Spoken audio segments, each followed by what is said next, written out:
15 दिसंबर 2024 का current affairs देखते हैं। इसका पहला प्रश्न है, 2023 में इस क्षेत्र में अनुमानित मलेरिया मामलों में भारत का, ठीक है, योगदान कितने प्रतिशत होगा?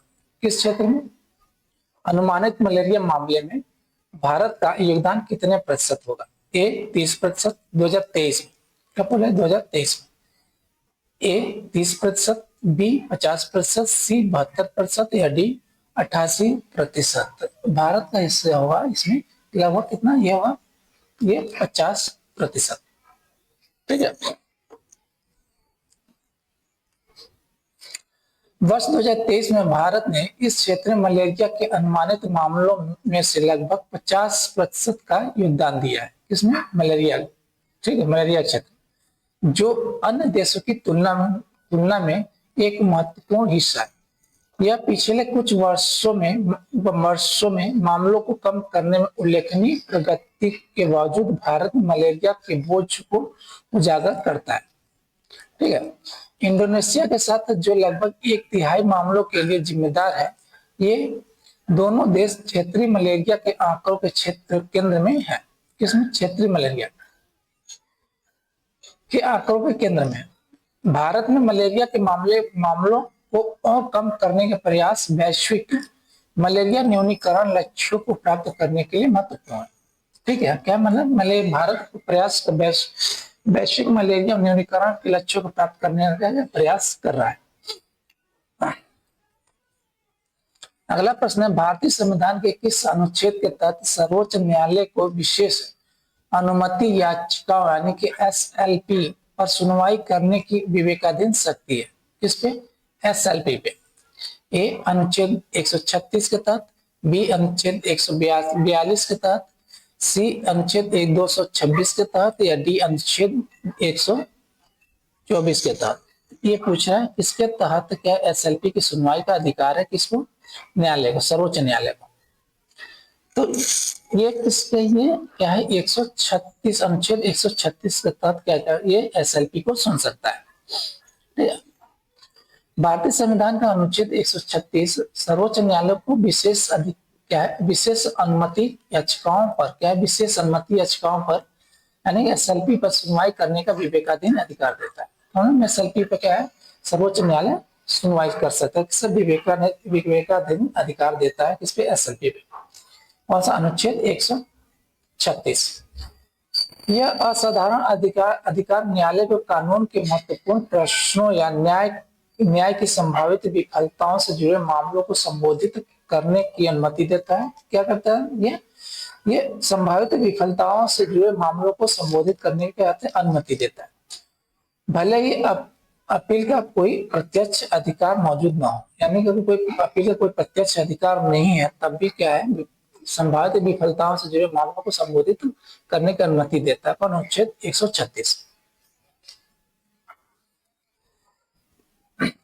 1935 के भारत सरकार अधिनियम से उत्पन्न यह तंत्र न्यायालय को दीवानी और फौजदारी दोनों मामलों में हस्तक्षेप करने का अधिकार देता है। किसमें? दीवानी और फौजदारी दोनों मामले में हस्तक्षेप करने का अधिकार देता है। कौन? ठीक है। SLP लंबित मामलों के बैकलॉग को कम करने, ठीक है, असाधारण स्थितियों में न्याय सुनिश्चित करने और भारत में कानून के अंतिम मध्यस्थ के रूप में न्यायालय की भूमिका को बनाए रखने में सहायक है। क्या है ये?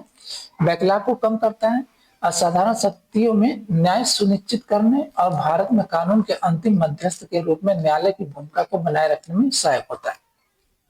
अगला प्रश्न देखते हैं, आनुवंशिक विविधता के लिए बाघिन जनित को किस राज्य में स्थानांतरित किया गया?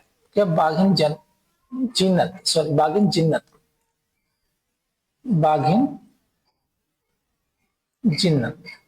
यानी जिन्नत नाम की बाघिन को किस राज्य में स्थानांतरित किया गया? किसके तहत? ये आनुवंशिक विविधता के लिए बाघिन जिन्नत को किस राज्य में स्थानांतरित किया गया? तो ए महाराष्ट्र, बी पश्चिम बंगाल, सी झारखंड या डी ओडिशा में। तो इसको कहां पर किया गया? ये महाराष्ट्र,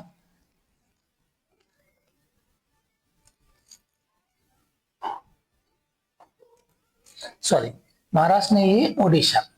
कहां पे हस्तांतरित किया है? ओडिशा में। कहां से? महाराष्ट्र। ठीक है। महाराष्ट्र के ताडोबा महाराष्ट्र के ताडोबा अंधारी अंधारी टाइगर रिजर्व से स्थानांतरित की गई बाघिन जीनत को आनुवंशिक विविधता बढ़ाने के लिए ओडिशा के सिमलीपाल में स्थानांतरित किया गया। कहाँ पे ये? ओडिशा के सिमलीपाल। ये कहाँ से किया गया? टाडोबा Andhari Andhari tiger reserve, टाडोबा Andhari tiger reserve से। यह प्रयास अंतर्राज्यीय सहयोग के माध्यम से स्वस्थ बाघ आबादी को स्वस्थ बाघ आबादी को बनाए रखने के महत्व को रेखांकित करता है। बनाए रखने के महत्व को रेखांकित करता है। बाघ का झारखंड और पश्चिम बंगाल की ओर बढ़ना वन्य जीव संरक्षण चुनौतियों को उजागर करता है, जिसमें वन्य जीवों और मानव आबादी दोनों की सुरक्षा सुनिश्चित करने के लिए राज्य के बीच निरंतर निगरानी और प्रभावी समन्वय की आवश्यकता शामिल है। अगला प्रश्न देखते हैं, कौन सा देश व्यापार और सहयोग बढ़ाने के लिए व्यापक आर्थिक सहयोग समझौते यानी कि CECA पर भारत के साथ सहयोग कर रहा है? इसमें CECA पे, ठीक है। A United kingdom, B Australia, C Canada या D जापान। तो ये किसके किसके बीच में है? ये ऑस्ट्रेलिया और भारत के बीच क्या सहयोग हुआ है, समझौता हुआ है, ठीक है।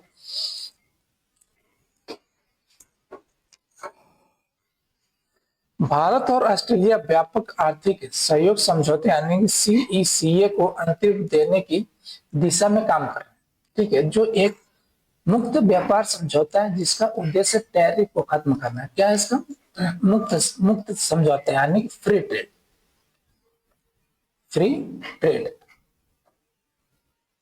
ठीक है। जिसका उद्देश्य टैरिफ को कम करना, टैरिफ को खत्म करना, सेवाओं को उदार बनाना और क्या व्यापार के अवसर को बढ़ाना है। क्या है? टैरिफ को खत्म करना, सेवाओं को उदार बनाना और व्यापार के अवसर को बढ़ाना है। यह सहयोग वस्तुओं, सेवाओं, डिजिटल व्यापार और सरकारी खरीद जैसे प्रमुख क्षेत्रों पर केंद्रित है, जबकि नवाचार, महत्वपूर्ण खनिजों और कृषि तकनीक जैसे नए क्षेत्रों की खोज करता है। CECA दोनों देशों के बीच बढ़ती रणनीतिक और आर्थिक साझेदारी को दर्शाता है, द्विपक्षीय संबंधों को मजबूत करता है और आपसी विकास को बढ़ावा देता है। अगला प्रश्न देखते हैं, QS world university ranking sustainability 2025 में किस भारतीय विश्वविद्यालय को भारत में प्रथम और विश्व स्तर पर 171वां स्थान मिला? भारत विश्वविद्यालय का नहीं, भारतीय विश्वविद्यालय को भारत में प्रथम और विश्व स्तर पर क्या है 171वां स्थान मिला है। किसमें? QS world university ranking sustainability 2024 में। A IIT बॉम्बे को, B IIT खड़गपुर को, C IIT दिल्ली को या D IIT मद्रास को। किसको मिला है? IIT दिल्ली को मिला है, ठीक है। 171वां स्थान, 171वां स्थान क्या है विश्व स्तर पर यानी वर्ल्ड लेवल पे,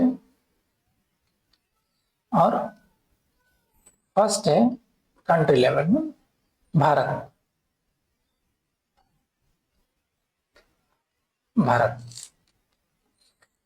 ठीक है। IIT दिल्ली में QS world university ranking sustainability 2025 में भारतीय संस्थानों में शीर्ष स्थान प्राप्त किया, जो वैश्विक स्तर पर 171वें स्थान पर। भारत में पहला और विश्व स्तर में 171वां। ये रैंकिंग पर्यावरण प्रभाव, सामाजिक प्रभाव और शासन में उनके योगदान के आधार पर विश्वविद्यालयों का मूल्यांकन करती है। सस्टेनेबिलिटी में IIT दिल्ली का नेतृत्व अनुसंधान और शिक्षा के माध्यम से वैश्विक चुनौतियों का समाधान करने की इसकी प्रतिबद्धता को दर्शाता है। किसको दर्शाता है? ये अनुसंधान और शिक्षा के माध्यम से वैश्विक चुनौतियों का समाधान करने की इसकी प्रतिबद्धता को दर्शाता है, जो भारत और विदेशों में अन्य संस्थानों के लिए एक उदाहरण स्थापित करता है। IIT खड़गपुर और IIT बॉम्बे जैसे अन्य भारतीय संस्थानों ने रैंकिंग में अपना स्थान बनाया। ठीक, खड़गपुर और बॉम्बे ने, IIT खड़गपुर, IIT बॉम्बे जैसे अन्य भारतीय संस्थानों ने रैंकिंग में अपना स्थान बनाया, जो उच्च शिक्षा में सस्टेनेबिलिटी पहलों पर देश के बढ़ते फोकस पर जोर देता है। अगला प्रश्न है, किस वर्ष भारतीय रेलवे बोर्ड अधिनियम पारित किया गया और तब से रेलवे बोर्ड बिना किसी वैधानिक प्राधिकार के कार्य करता है? ए 1905 में, बी 1989 में, सी 2014 में या डी 2015 में? कब इसका गठन हुआ था? यानी कि क्या बोल रहा है, ये भारतीय रेलवे बोर्ड अधिनियम कब पारित हुआ था, ये पूछ रहा है। तो ये पारित हुआ था कब, डेट पूछ रहा है, मतलब सन पूछ रहा है। ये पारित हुआ था 1905 में। कब से पारित हुआ था? ये 1905 में पारित हुआ था। भारतीय रेलवे प्रबंधन और संचालन की देखरेख के लिए जिम्मेदार रेलवे बोर्ड 1905 में कब हुआ था? ये 1905 से बिना किसी वैधानिक अधिकार के काम कर रहा है, बिना किसी वैधानिक अधिकार के काम कर रहा है। यह ऐतिहासिक संदर्भ महत्वपूर्ण है क्योंकि रेलवे संशोधन अधिनियम 2024 भारतीय रेलवे बोर्ड अधिनियम 2005 के प्रावधानों को रेल अधिनियम 1989 में समेकित करते हुए इससे औपचारिक कानूनी दर्जा देने का प्रयास करता है। कौन? 2024। ठीक है। इस कदम का उद्देश्य रेलवे प्रशासन को सुव्यवस्थित करना और ऐतिहासिक प्रथाओं को आधुनिक विधायी ढांचे के तहत लाना है। अगला प्रश्न है, कौन सा राज्य जनवरी 2025 में भारत की पहली राज्यव्यापी कौशल जनगणना शुरू करने के लिए तैयार है? कौन सा राज्य जनवरी में 2025 में भारत की पहली राज्यव्यापी कौशल जनगणना, कौन सा ये कौशल जनगणना शुरू करने के लिए तैयार? ए आंध्र प्रदेश, बी कर्नाटक, सी तमिलनाडु या डी केरल? तो ये कौन सा प्रदेश है? यह प्रदेश राज्य है, ये आंध्र प्रदेश है जो कौशल जनगणना शुरू करने के लिए तैयार। तो पहली राज्यव्यापी कौशल जनगणना शुरू करेगा कौन? आंध्र प्रदेश। आंध्र प्रदेश भारत की पहली राज्यव्यापी कौशल जनगणना में अग्रणी है, जिसका उद्देश्य अपने कार्यबल के बीच कौशल अंतराल और ताकत का पता लगाना है। मंगलगिरी में, कहां पे? ये मंगलगिरी में एक पायलट परियोजना की सफलता पर आधारित यह पहल 1.8 करोड़ घरों में 3.5 करोड़ कामकाजी उम्र के व्यक्तियों को कवर करेगी।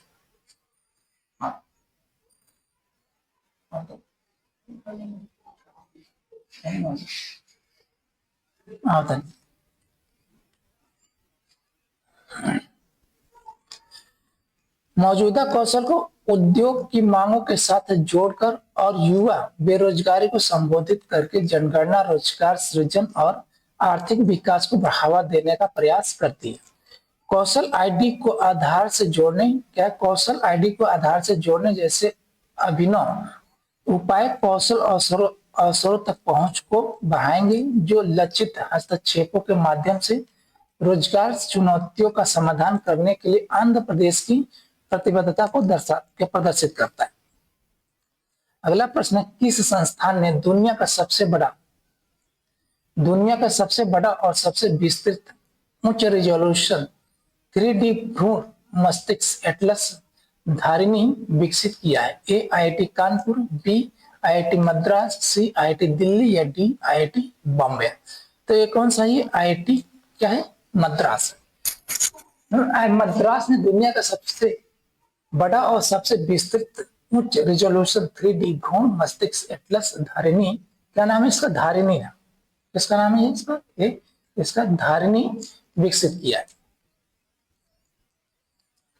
आईआईटी मद्रास ने भ्रूण के मस्तिष्क का एक अभूतपूर्व उच्च रिजोल्यूशन 3D एटलस धारिणी विकसित किया है। यह क्रांतिकारी उपकरण गर्भावस्था की महत्वपूर्ण दूसरी तिमाही के दौरान 5000 से अधिक मस्तिष्क खंडों और 500 मस्तिष्क क्षेत्रों का मानचित्रण करता है। यह ऑटिज्म और सेरेब्रल पाल्सी जैसे मस्तिष्क विकारों और अवसाद जैसी मानसिक स्वास्थ्य स्थितियों को समझने में सहायता करता है। सेलुलर स्तरीय इमेजिंग के लिए मृत जन्मे मस्तिष्क के पतले स्लाइस का उपयोग करके धारिणी भ्रूण में विकासशील मस्तिष्क को अनोखे ढंग से कैप्चर करता है।